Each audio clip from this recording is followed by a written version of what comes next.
If you're the founder of a company doing a few million in revenue, and it feels like the entire business runs through you, this next half hour is going to be worth your time. I'm going to show you exactly why this happens and how to start fixing it. So let's get into it. Here's where I want to start. Every decision waits on you. Nothing important moves unless you're in the room. If that is how your week feels, I want to be clear about something. You're not disorganized, and you're not bad at operations. You've become the bottleneck, and the bottleneck is not a personality flaw. It has a structure underneath it, and today we're going to take that structure apart.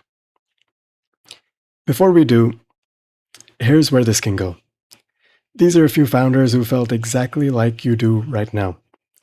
We helped them get out of being the bottleneck, and here were the results. A revenue-flat company grew 25% within 4 months. One landed a new $5 million contract that they otherwise would never have had the time to find. And another went from being loss-making to profitable in 4 months and got a life-changing sale in 18 months. All of these founders started where you are now. Quickly, so you know why I'm the one talking to you about this. I co-founded a wireless company that was eventually acquired by a Fortune 500, Qualcomm, after which I was in senior management at Apple in the iPhone operations team, managing a $2 billion a year budget. I bought and turned around a distressed e-commerce business and sold it. And today I run ScaleUpExec, a fractional COO firm with about 12 operators, more than 25 engagements, and 0 client churn. I've lived that bottleneck myself, and I've built the way out more than once. In the next 30-35 minutes, 3 things. First, the 3 patterns that almost always show up when a founder is stuck in the day-to-day. Second, a 5-minute diagnostic for each one so you can tell which is yours. And third, what the fix actually looks like. One thing before we start. This is a working session, not a lecture. So first, I want you to open last week's calendar and grab something to write with. Each pattern comes with a quick diagnostic and a short exercise, and I want you to do them live as we go. If you do, you will leave knowing exactly where you stand. So let's begin. Before we get to the 3 patterns, let me answer the question underneath all of them. Why do good founders end up here in the first place? In my experience, it comes down to 4 things. First is identity. Doing the work is how you became the founder, so stepping out of it feels risky in a way that's hard to put into words. The second is that you have never had an operating model. You built this on instinct and long hours, and nobody handed you a playbook for the next stage. The third is trust and money.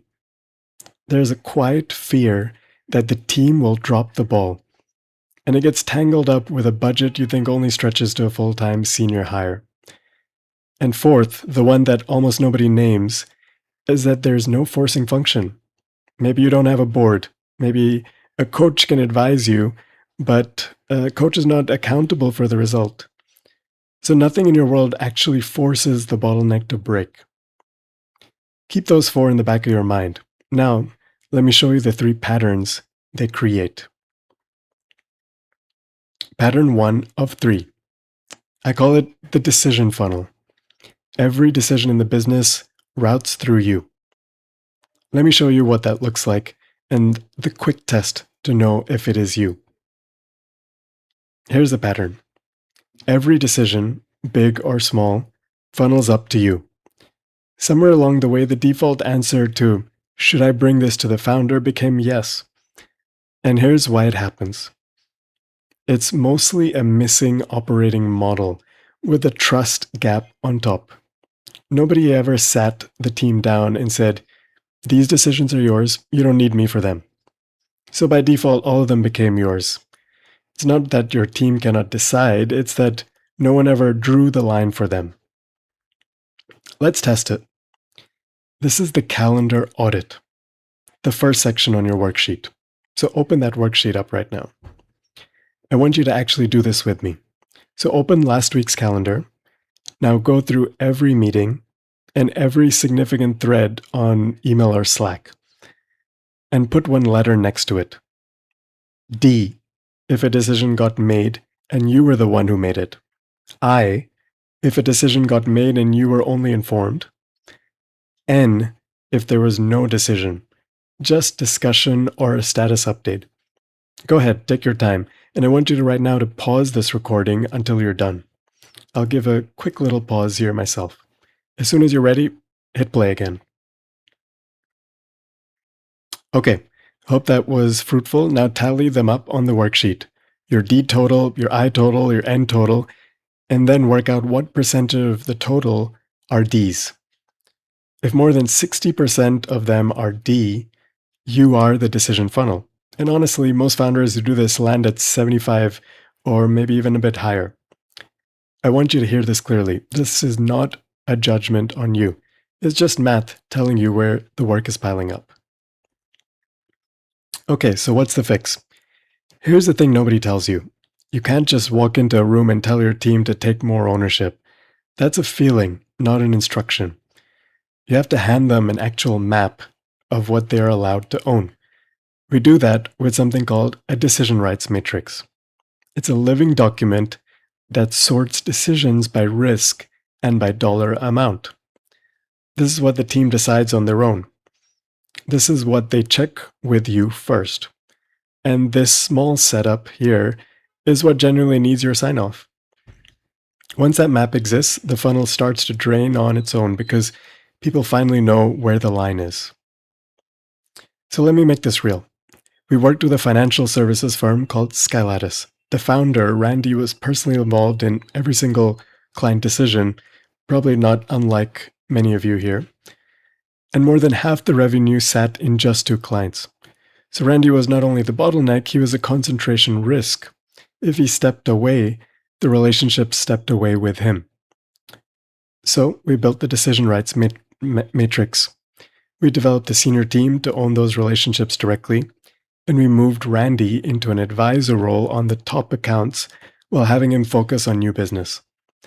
The result was revenue up 25%, and that dangerous concentration spread across a much healthier base. Same founder, same business, completely different position. Okay, let's get into pattern 2 of 3. The knowledge silo. This is the one where the most important things in the business live only in one place, and that place is your head. The pattern is this. The knowledge that actually runs the company, let's say your pricing logic, which renewals are coming, the history of each vendor, the reasoning behind the big calls, none of it is written down. It lives entirely in your head. And why does that happen? 2 of our 4 reasons combine here. Identity, because being the keeper of all that knowledge feels like what makes you indispensable. And the operating model gap, because getting it out of your head was never a habit you built as you grew. It was always faster to just answer the question yourself. Here's a test for this one. I call it the 2-week test, and it's a section 2 in your worksheet. So imagine you disappear for 2 weeks. No phone, no laptop, genuinely unreachable. What specifically breaks? And I want the real list, not the word everything. So write the actual items in the box. The renewal conversation with client X, the vendor negotiation, the pricing on that new deal sitting in your inbox, approving payroll, etc. Write them down. So again, now hit the pause button, take your time. As soon as you're ready, come back and hit play. Now count them and put that number in the box. More than 5 items and you're a knowledge silo. More than 10, that business is structurally dependent on you in a way that would worry any future buyer who looks under the hood. Okay, now the fix. And this is my favorite one because it's so much easier than people expect. Firstly, I know founders hate writing SOPs. It always feels slower than just doing the tasks themselves. So the manual never actually gets written. So don't bother writing the manual. Instead, the next time you actually do that task, just narrate it out loud while you do it. Record your screen on Loom or talk into a voice memo and hand that raw, messy recording to a team member or to AI. and let them turn it into a clean checklist. I call this imperfect extraction. The point is not polish.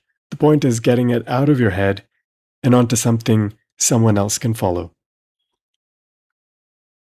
And a concrete example of here of what it can actually do. A telecom company, Tower Communications.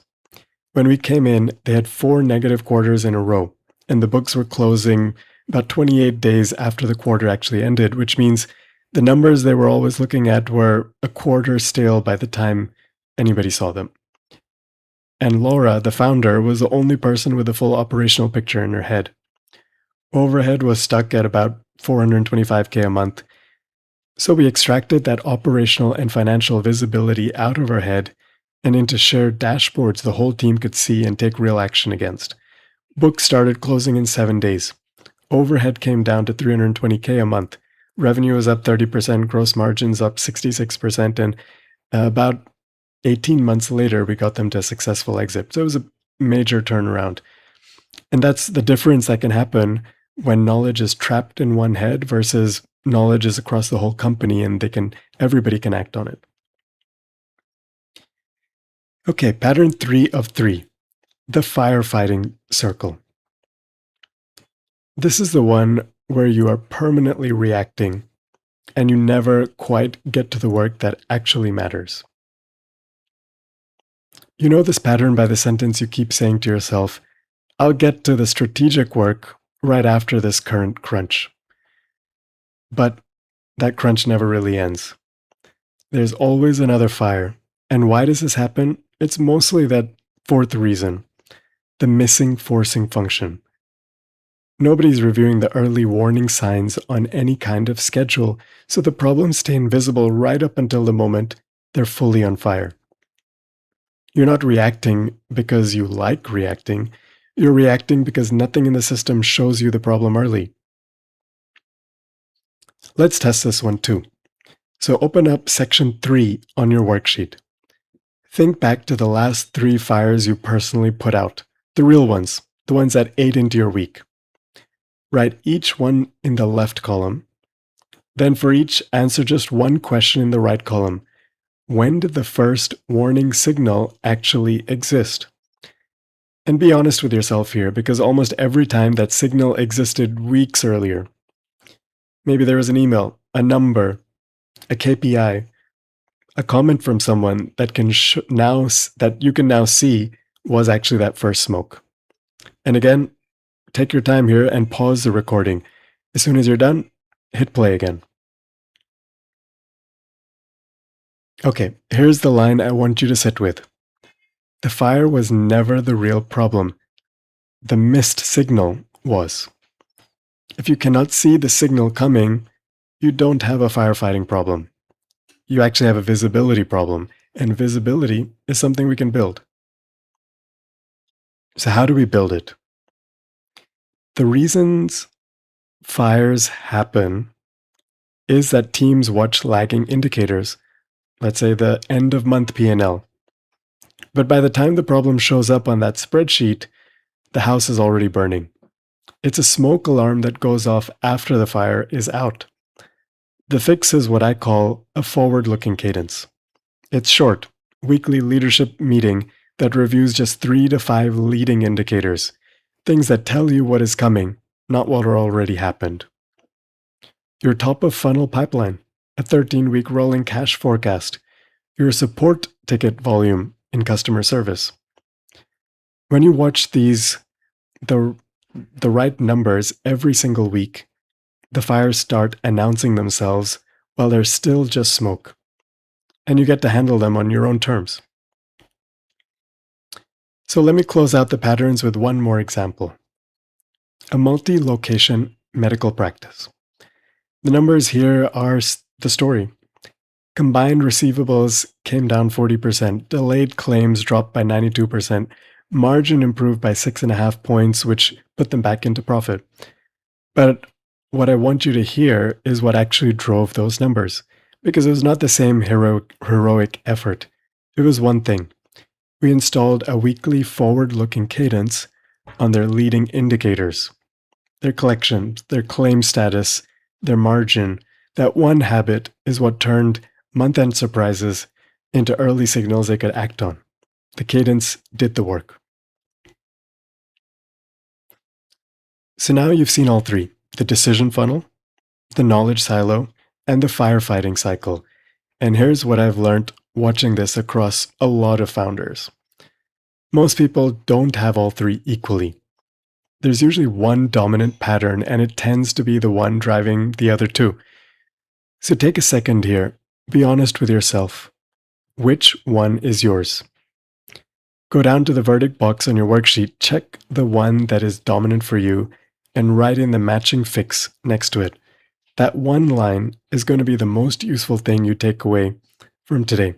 So again, take a minute to go through this, hit pause, and when you're ready, hit play again. Okay, so what do you walk away with today? 3 things. For the decision funnel, write down your first if-then decision threshold and repeat it about 40 times until the pattern breaks. For the knowledge silo, put a calendar block marked record on your single most critical task. For the firefighting cycle, pick your first smoke detector metric, the one leading indicator you'll start watching every week. If you do nothing else, do these. Now, one honest caveat. You can install all 3 of these fixes yourself, but here's the catch. You are already the bottleneck, and building the way out takes bandwidth you probably don't have right now. You cannot renovate the house while you're holding up the roof. That's why founders bring in an outside operator to install and to own. A fractional COO who builds a decision matrix, extracts the knowledge, and runs the cadence you don't have to. So here's what I'd like to offer you: a free 30-minute founder bottleneck diagnostic with me, personally. Not a sales call. We identify which of these 3 patterns is dominant in your business. We map out the specific structural fixes for your situation, which could be some of the things that we've mentioned today, or even others that I've worked through in the past with dozens of founders.